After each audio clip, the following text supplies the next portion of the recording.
Okay, for the final classification, ang concern po natin dito ay yung little fingers. Ito po yung exhibition in numerical figure ng ating ridge count.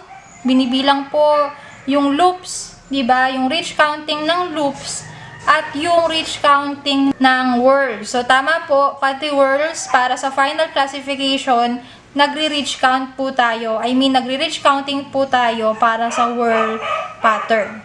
So, sa loops, walang problema dyan dahil alam nyo na yung rule paano mag-ridge count ng loops. Para po sa whorls, meron po tayong rules to follow. So, under po ng whorl pattern, we have 4, di ba? The plain whorl, the central packet loop whorl, the double loop whorl, and then the accidental loop whorl. So, kada whorl pattern na yan, meron tayong rules na susundin para magawa natin yung ridge counting.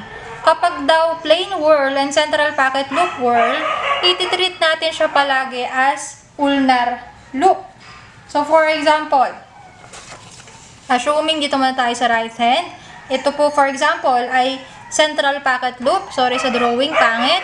So, i-consider daw natin siya as ulnar loop palagi. So, meaning to say, nagpo-flow yung kanyang recurving ridge papunta kay little finger. So, dahil siya ay right hand, eto si little finger, di ba?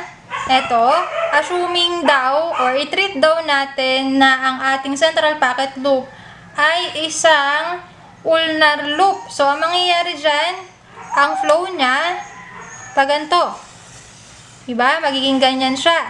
So, ang ating delta na gagamitin ay eto, hindi eto, at ang ating ridge counting ay papunta dito. Diba? Treat natin siya palagi as ulnar loop. Sa right hand natin, magiging ulnar loop. Paganto siya. So, ang delta ang gagamitin natin ay ito. So, for example naman, sa left hand natin, ito siya. Diba? Kaliwang kamay na yan. Asa ng ating little finger? Andito na siya sa kabila. So, assuming na yung ating ridges ay flowing papunta kay little finger. So, paganto siya. Diba? Ang gagamitin natin ngayon, na ridge, the delta, ay eto, at ang core natin na hahanapin, ay dito. So, yan siya. Ititreat lang natin siya as ulnar loop palagi, kung siya man ay plain whorl or central packet loop whorl. Kapag naman po siya ay double loop whorl, dapat lagi in upright loop tayo. Diba? So, for this example, we have double loop whorl, diba? Dalawang loop yung makikita natin dyan, or twin loop, diba? Ito yung isa, ito yung isa. Ang lagi nating pipiliin is an upright loop. So, ito yung i-reach count natin. So, apply lang natin yung proper na reach counting. Para po yan sa double loop whorl. And then lastly, para sa accidental, ito, least reach count yung gagamitin natin. Kasi nga, combination daw yan ng patterns natin. So, automatic 2 or more patterns with deltas yung makikita natin dyan. So, for example lang ito, sorry again sa drawing. Ito si delta, for example, yan si delta. For example lang yan, madami tayong delta na nakita. Hanapin natin kung anong pattern yan, diba? I-reach count lang natin siya. And then yung pinakamaunting reach count natin dyan, diba, na makikita mo, yun yung iyong pipiliin. Pinaka-least na reach count, yun yung kukuhanin natin, yun yung pipiliin natin. Diba? Yan lang po yung final classification. Ang kailangan lang natin ibigay dyan, di ba? Kung ilan ba yung reach count niya. The exhibition of the numerical figure. So, for example, ito siya. Sabi natin kanina, 2 little fingers ang concern natin kay final. Kung kanina kay major, thumb natin, ito naman kay final, ang concern natin is the little finger. Di ba? Numerator, denominator. Sabi dyan, exhibition of the numerical figure. Ibigay lang natin kung anong reach count niya. So, 15. Reach count ng whorl natin, di ba, we have 8. So, ganyan lang siya. For example, ito ay isang plain arc. Di ba? Hindi siya kasama sa loop, hindi kasama sa whorl. I-represent lang natin siya again as dash. Di ba? Yan po si final classification. Again, sa ridge counting for loops, walang problema. Ridge counting for whorls, ito yung i-apply natin. I-treat natin as ulnar loop, si plain whorl at si central packet loop whorl. Next is double loop. Lagi yung upright loop yung pipiliin natin. And then lastly, the accidental. Yung pinakamaunting ridge count yung ating gagamitin. So yan po. Again, si final classification. Okay, key classification.